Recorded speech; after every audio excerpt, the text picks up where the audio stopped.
Halo kalian muda, apa kabar? Ketemu lagi sama gua di Jalan Pikiran. Gua akan membahas beberapa poin yang mungkin menurut gue itu penting dan siapa tahu juga penting buat kalian. Disclaimer dulu, topik yang kali ini mau gua bahas itu cukup sensitif. Ada beberapa kalangan yang fine-fine aja, ada beberapa kalangan yang mungkin sangat anti dengan topik yang akan gua bahas.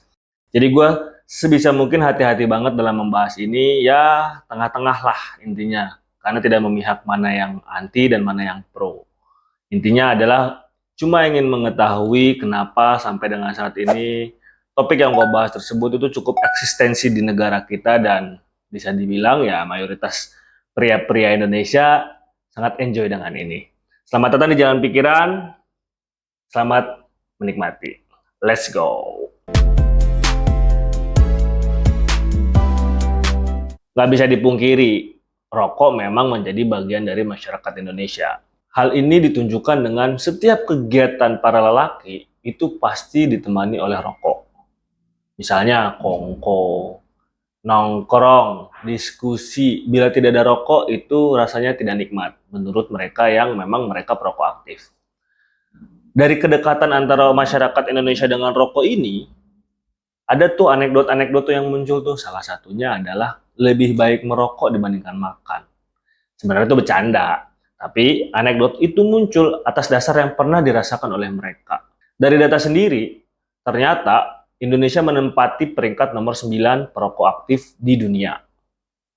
Sedangkan untuk laki-lakinya, perokok laki-laki aktif orang Indonesia menempati peringkat pertama, atau laki-laki perokok aktif itu terbanyak di dunia itu adalah di Indonesia.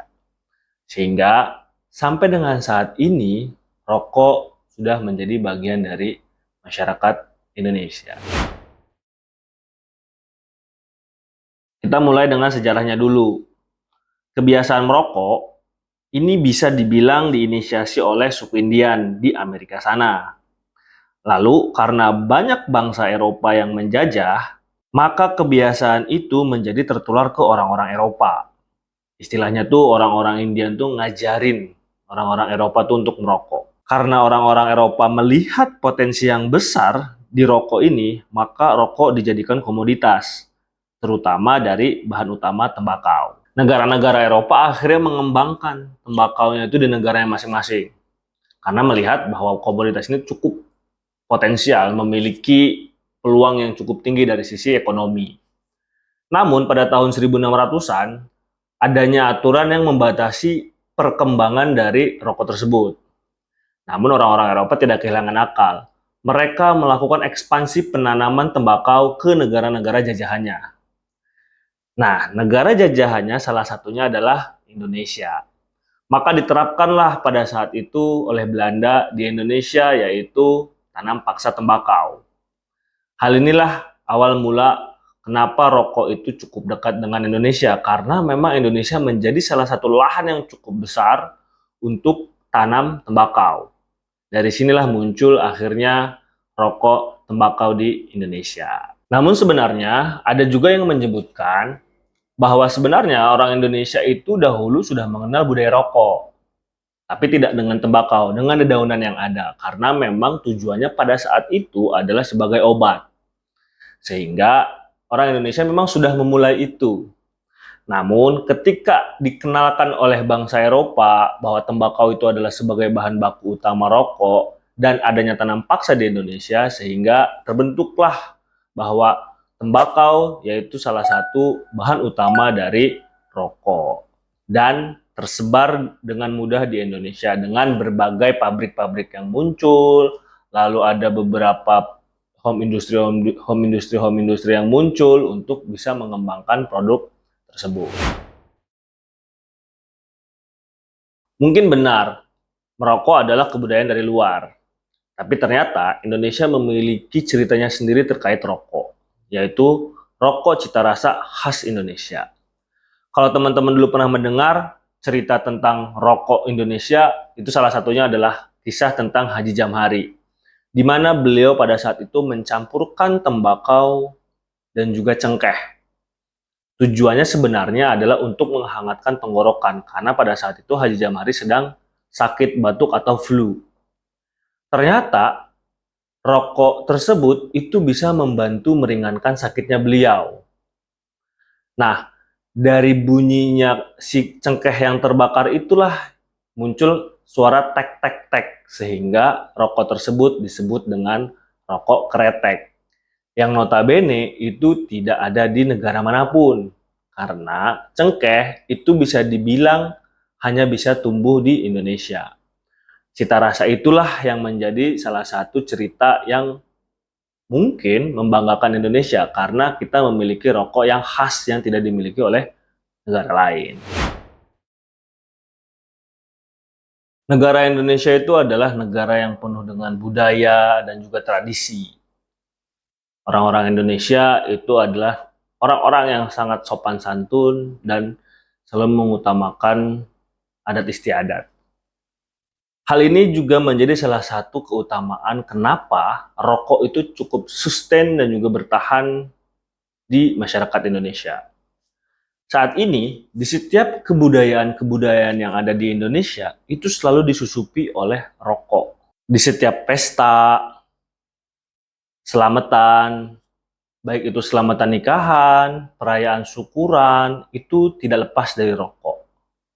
Bahkan ada beberapa istilah uang rokok, ada beberapa istilah ucapan terima kasih kita kepada orang lain yang menggunakan rokok, sehingga rokok juga bisa menjadi bahan utama pendekatan dan juga penyambung komunikasi dengan orang lain.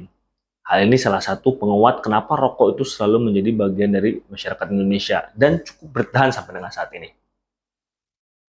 Di sisi lain, para pelaku-pelaku bisnis tentang rokok itu cukup jeli melihat bagaimana Indonesia sebagai pangsa pasar yang cukup besar dan juga menjanjikan tentunya. Kalau teman-teman sadari saat ini perusahaan-perusahaan besar rokok ya bisa dibilang Gudang Garam, Sampurna, Jarum, itu dalam strategi marketing mereka itu menyasar anak-anak muda. Karena mereka sadar untuk bisa sustain dan juga untuk bisa bertahan cukup lama, yang mereka serang itu adalah anak-anak muda. Kita bisa amati di berbagai iklan mereka itu selalu menunjukkan bahwa kalau lu ngerokok, lu terlihat keren. Kalau lu ngerokok-rokok ini, lu terlihat seperti orang kaya. Sisi emosional yang dimainkan di sana membantu rokok menjadi pilihan anak-anak muda. Dan notabene yang diserang itu adalah anak-anak muda umur 18 sampai dengan 25, 26 sampai dengan 35. Sehingga ada range waktu yang cukup panjang untuk bisa bertahan. Ketika memang mereka bisa mendapatkan atau menggrab konsumen-konsumen yang level paling muda, maka dapat dipastikan bisnis ini akan terus bertahan sampai dengan beberapa tahun ke depan. Hal inilah yang dilihat oleh perusahaan-perusahaan rokok. Adanya kebudayaan, lalu adanya pangsa pasar yang besar, dan juga gaya hidup yang dijual mereka agar terlihat seperti keren, sisi emosional yang dimanfaatkan di sana, membuat rokok tetap menjadi pilihan dan juga tetap bertahan sampai dengan saat ini. Seperti yang tadi gue bilang, dari sisi budaya, lalu dari sisi pangsa pasar yang cukup potensial, dari sisi strategi marketing yang cukup oke, yang bisa diterima oleh masyarakat, menyebabkan rokok cukup bisa bertahan sampai dengan saat ini. Memang betul, banyak sekali regulasi yang sudah diterapkan. Adanya KTR, lalu adanya kenaikan cukai yang cukup tinggi, ada pula beberapa regulasi tentang iklan, tapi mereka bisa bertahan sampai dengan saat ini. Ditambah dengan adanya warning-warning dari orang-orang kesehatan atau praktisi-praktisi kesehatan terkait rokok ini, rasanya itu tidak bisa membuat orang Indonesia sadar akan bahaya tersebut. Karena kenapa? Karena rokok sudah menjadi bagian dari masyarakat Indonesia. Di beberapa kalangan, bahkan mungkin itu adalah sebuah kegiatan sakral bagi masyarakat Indonesia. Ditambah, orang Indonesia itu cukup senang untuk kongko, untuk nongkrong, berdiskusi bersama. Orang Indonesia itu tidak betah di kesepian, sehingga menyebabkan rokok bisa menjadi media mereka untuk dalam berkomunikasi, menghilangkan stres. Hal inilah yang menyebabkan rokok masih bisa bertahan di Indonesia. Buat teman-teman yang mau merokok ya silahkan, yang tidak merokok pun ya silahkan. Semua dikembalikan kepada teman-teman semua. Gua kira sih semua orang sudah tahu bahaya rokok itu seperti apa, manfaatnya itu apa. Setiap orang sudah tahu. Kita nikmati saja, kita hormati juga setiap orang atas keputusannya. Mungkin cukup segitu dari gua. Kita ketemu lagi di jalan pikiran selanjutnya. Kita bahas hal-hal yang lain yang menarik, yang seru untuk dibahas. Jangan lupa subscribe, like, dan juga komen. Kita diskusi di bawah. Pantengin terus channel gua. See you!